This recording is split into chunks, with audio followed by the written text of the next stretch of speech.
ఇప్పుడే country delight యాప్ని download చేసుకోండి. Download the country delight app now.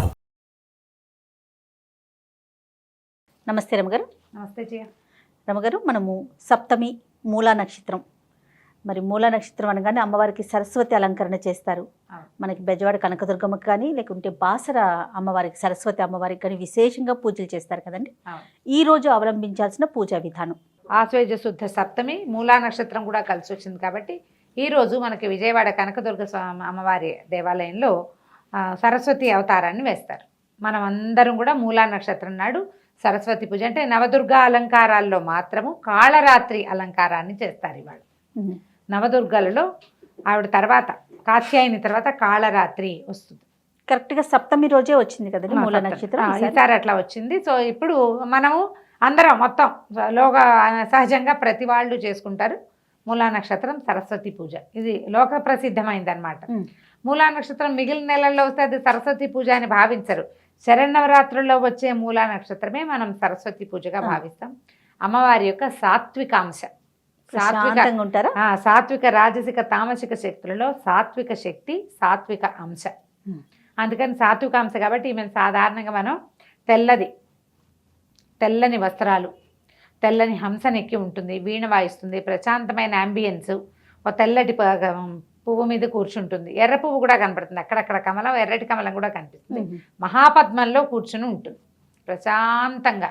ఇప్పుడు వీణలు అవి వాయించాలంటే ఏదో అడబోతే ఇట వస్తూ వాయించలేరు. స్థిమితంగా కూర్చుంటే కదా వీణ వాయించేది. ఎట్లా పడితే ఎట్లా ఉంటే కుదరదు. వాళ్ళు స్థిమితంగా పద్మాసనం చక్కగా ఓ కాలు మీద కాలేసుకుని వీణా పుస్తకధారిణి అని చెప్తారు. మనం పిల్లలకి మొట్టమొదటి చెప్పుకునే శ్లోకాల్లో శుక్లాంబరధరం తర్వాత సరస్వతీ నమస్తుభ్యం వరదే కామరూపిణి విద్యారంభం కరిష్యామి సిద్ధిర్మే భవతు మే సదా అని చెప్తాం. ఇదే స్వరూపం. సంగీత పాటల్లో కూడా సరిగమల పాట చెప్పేటప్పుడు చెప్తూనే గురుగారులు ఎవరో ఒకళ్ళు వరవీణ మృదుపాణినే చెప్తారు. చక్కటి వీణని అమ్మవారు కచ్చెపి, ఆమె వీణ పేరు. ఆ వీణని ధరించి ఉండేటువంటి ప్రశాంతమైన స్వరూపంలో ఉన్న అమ్మని ఈ రోజున సేవిస్తారు. తెల్లని వస్త్రాన్ని సమర్పిస్తారు, పెరుగన్నాన్ని దధ్యన్నాన్ని పెడతారు. అలాగే శాకాన్నాన్ని కూడా అంటే కూరలు కలగూర కూడా అమ్మవారికి నివేదన చేస్తారు. కాళరాత్రికి కలగూర నివేదన ఉంటుంది. సరస్వతీదేవి కూడా కలగూర పెరుగన్నము ఈ రెండింటిని నివేదన చేస్తారు. మనం ఇళ్లలో చేసుకునేటప్పుడు సాధారణంగా ఏం చేసుకుంటామంటే కొబ్బరన్నము, పెరుగన్నము, తెల్లని పాయసము, పంచదార వేసిన పాయసం, పాలు పోసి పంచదార వేసి చేసిన పాయసము, తర్వాత తెల్లని చలిమిడి, పంచదార చలిమిడి, అలాంటివి నివేదన చేస్తాం. అమ్మవారికి తెల్లటి కమలాలతోటి అర్చన, తెల్ల తామర పువ్వులు, తెల్ల పువ్వులు కనిపిస్తాయి కదా, వాటితోటి అర్చన చేయటం చాలా విశేషమైంది. ఈ రోజున విద్యా ఉపకరణాలు అంటే చదువుకి ఉపయోగించేటువంటి పలక, బలపము, పెన్నులు, పుస్తకాలు లాంటివి దానం చేయటం విశేషమైన ఫలితాన్ని ఇస్తుంది. ఎవరికైనా ఇవ్వడం, చదువుకునే పిల్లలకి సహాయం చేయటం, పిల్లలతోటి ఇప్పించడం కూడా, మన పిల్లలతోటే ఇప్పించడం. ఎవరికైనా కావాల్సిన వాళ్ళు ఉంటారు, పిల్లల చేతికి ఇచ్చి ఇప్పించడం. ఈ దానం చేయటమే కాకుండా సరస్వతి పూజ ఈ రోజున మన పిల్లలతోటే చక్కగా ఓంకారం రాయించటం పుస్తకాల మీద. నిరుడు ముందరేడు మనం ఈ ప్రాజెక్ట్ చేసాం. అవునండి, ఆ ఓంకారం రాయించడం నువ్వు కూడా రాయించావు మీ అమ్మాయితో. ఈ పుస్తకాల మీద ఓంకారం రాయించుకోవటము. సరస్వతి కోసం ఒక ప్రత్యేకంగా సరస్వతి అష్టోత్తర శతనామావళి లభిస్తుంది. సరస్వతి శ్లోకాలు, ఈ వరవీణ మృదుపాణి లాంటి పాటలు కాకుండా మనం యాకుందేందు తుషారహార ధవళ శ్లోకం చెప్పుకుంటాం. ఎంత చక్కటి శ్లోకము. ఆ శ్లోకాన్ని నేర్పించండి. ప్రార్థనా శ్లోకం. అందులో సరస్వతి యొక్క స్వరూపాన్ని ఎంత చక్కగా ఆవిష్కరిస్తారో. చాలా మంచి శ్లోకము. ఈ రోజున ఇది నేర్పించే ప్రయత్నం చేయండి తప్పకుండా అండి. ఈ సరస్వతి నక్షత్రం మూలా నక్షత్రం రోజునే మనం శాస్త్ర విద్యను మొదలు పెట్టుకోవచ్చు. సాహిత్యం ఏదైనా కొత్త పుస్తకాలు చదవదలుచుకున్న వాళ్ళు ఈ రోజున మొదలుపెడితే పూర్తిగా చక్కగా చదువుకోగలుగుతారు. శాస్త్ర విద్యను నేర్చుకునే వాళ్ళు కూడా సంగీత పాఠం సరస్వతి ఈ మూలా నక్షత్రం రోజున మొదలు పెట్టచ్చు. కొత్త కృతి ఒకటి ఈ రోజున మొదలు పెడతారు. త్రిశక్తులలో ఒకటవటం వల్ల ఈమె యుద్ధం చేసినట్టుగా కూడా మనకు కనిపిస్తుంది. శుంభ నిశుంభులని వధించిందని అమ్మవారి స్వరూపంలో చెప్తారు. సరస్వతి అష్టోత్తరంలో శుంభ నిశూధిని అని ఉంటుంది. ఈవిడ వీణ పుచ్చుకుంటుంది కదా, ఎట్లా ఈమె ఇది చేసింది అని అనిపిస్తుంది మనకి. ఆవిడ సరస్వతి స్వరూపంలో సాక్షాత్కరిస్తే ఆమె వెంటపడ్డారట శుంభులు. సరస్వతి నుంచి ఆవిడ దుర్గగా మారింది.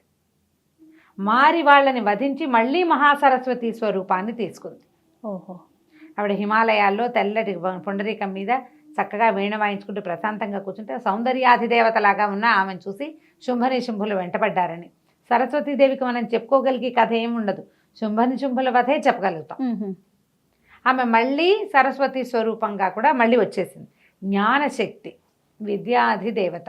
ఈ విద్యకి ఒట్టి చదువే కాకుండా ఏ నేర్పరితనమైన ఆమె వల్లే వస్తుంది. అది మనకు వృత్తి విద్యలు, అవును, ఏ సాధనంతో సమకూరేటువంటి ప్రతి పనిని మనం సరస్వతి, అదే విద్య. అదే విద్య. కదలకుండా కూర్చోవటం కూడా విద్యే. కదలకుండా కూర్చోవద్దు, నేర్చుకోవాలి. అదొక విద్య. అదొక విద్య. సాధనం వల్ల వచ్చేవి, దానికి అలవాటుగా ఉండాలి. సాధనం ఉంటేనే ఆ పని వస్తుంది. అలాంటి విద్యలకి అధిదేవత ఈ సరస్వతి.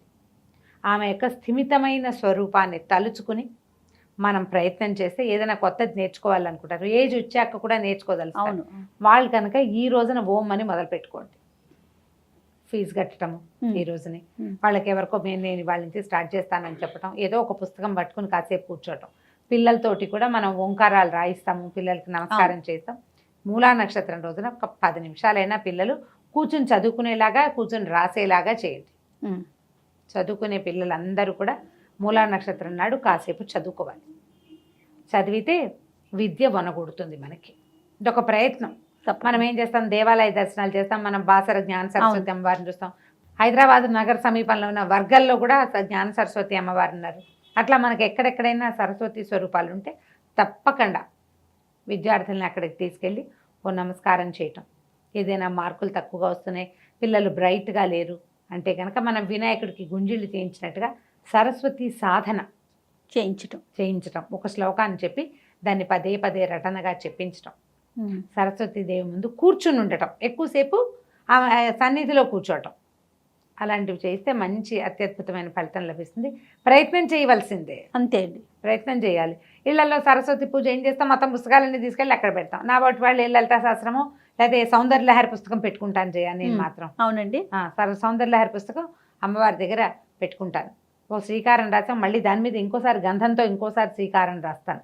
ఓ శ్రీకారం రాయటం, అక్కడ పెట్టుకోవటం, ఓ ప్రార్థన చేయటం.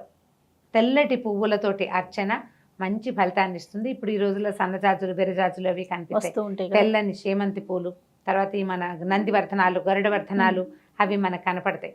వాటితోటి అర్చన కూడా మంచి ఫలితాన్ని ఇస్తుంది. సరస్వతి అష్టోత్తరాన్ని చదువుకోండి. అమ్మవారికి పెరుగన్నాన్ని కానీ శాకాన్నాన్ని కానీ రెండింటినీ పెట్టగలిగితే మంచిదే. మీ వెసులుబాటును బట్టి నివేదన చేసుకోండి. మనకి కూడా అంటే నాకేం విద్య ఎందుకండి, నాకేం అవసరం లేదు, నేనేం చదువుకోను, నేనేం పెట్టుకుంటాను అని భావించకండి. నమస్కారం చేస్తే ముందు మనకి స్థిమితంగా ఉండటమైనా కావాలి కదా. అవును, విద్య కాకపోతే ముందు అది కావాలి. ఆ స్థిమితత్వాన్నైనా అమ్మవారు ప్రసాదిస్తుంది. ఈ స్వరూపంలో ఉన్న అమ్మవారిని అర్చిస్తే గనక జ్ఞానము, మోక్ష సాధన ఈ రెండిటికి అవకాశాలు లభిస్తాయి తప్పకుండా. ఈ సాత్వికాంశ కదా, సాత్వికాంశని ఆ సాత్వికమైన ఆరాధన చేస్తే మనకి జ్ఞానము, మోక్ష సాధన రెండు లభిస్తాయి. రాజసికమైంది చేస్తే మన అభివృద్ధి. రాజసికమైంది తామసికమైనది కనుక చేస్తే ఏంటంటే శక్తులు లభిస్తాయి. మనం తామసిక ఆరాధన చేయము. స్వరూపాల్లో తామస రూపం ఉంటుంది కానీ మనం చేయలేకపోతాం. అది వేరే విపరీతమైన విధానం కదా. మనం సమయాచారంలోనే ఉంటాం.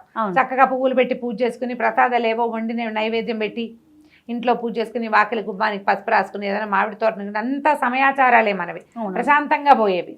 ఈ ప్రశాంతతలోనే మనం కొంత సాధించడానికి ప్రయత్నం చేసుకుంటాం. ఆ సాధనలో ఇప్పటిదాకా చిన్న చిన్న రూపాలు వచ్చినాయి. నిన్న మహాలక్ష్మి అలంకారం చేసాం, ఇవాళ మహాసరస్వతి చేసాం, దుర్గా, మహాకాళి వస్తాయి తర్వాత. ఈ ప్రశాంతమైన ఆరాధనతో పాటుగా కొంచెం ఆరాధన కూడా ఆమె స్వరూపాన్ని చూస్తాం కానీ ఆరాధన సామాన్యంగానే చేస్తాం. మన ఆరాధన సామాన్యంగానే ఉంటుంది. స్వరూపం భిన్నంగా ఉన్నప్పటికీ, ఉగ్ర స్వరూపమైన తామసిక స్వరూపం అయినప్పటికీ ఆ శక్తి అయినా కూడా మన సాత్వికాంశం అయితే స్వీకరిస్తుంది ఈ ఆచారాన్ని అమ్మవారి. మనం ఏం చదువుకుంటాము, ఏం చేస్తాము, ఏం పూజ చేస్తాము, ఎంత భక్తితోటి, ఎంత శ్రద్ధతోటి, భయపడకుండా, ఏమిటో కొంప మునిగిపోతుంది అనుకోవద్దు, నిదానంగా మనం ఎట్లా చేయగలిగితే అంతే పూజ. ఓకే, ఇలాంటి ప్రశాంతమైన రోజున ఈ మూలా నక్షత్రం నాడు పిల్లల్ని కేకలేద్దు, తిట్టద్దు. చదువుకోపోతే పాడైపోతావు అని చెప్పద్దు, చదువుకుంటే బాగుపడతావు అని చెప్పండి. నెగిటివ్గా ఏ వాక్యాలు ఈ 10 రోజుల్లో వద్దు. మూలా నక్షత్రం నాడు కాసేపు పిల్లల్ని కూర్చోబెట్టి చదివించండి. మీరు కూడా ఏవైనా మంచివి నేర్చుకునే ప్రయత్నం. మంచి విషయాల్ని నేర్చుకోండి, ఆలోచించండి, వాటి గురించి డిస్కస్ చేయండి. పోట్లాటలకు మాత్రం దిగబోకండి. తప్పకుండా రమ్మగారు. నమస్తే. నమస్తే.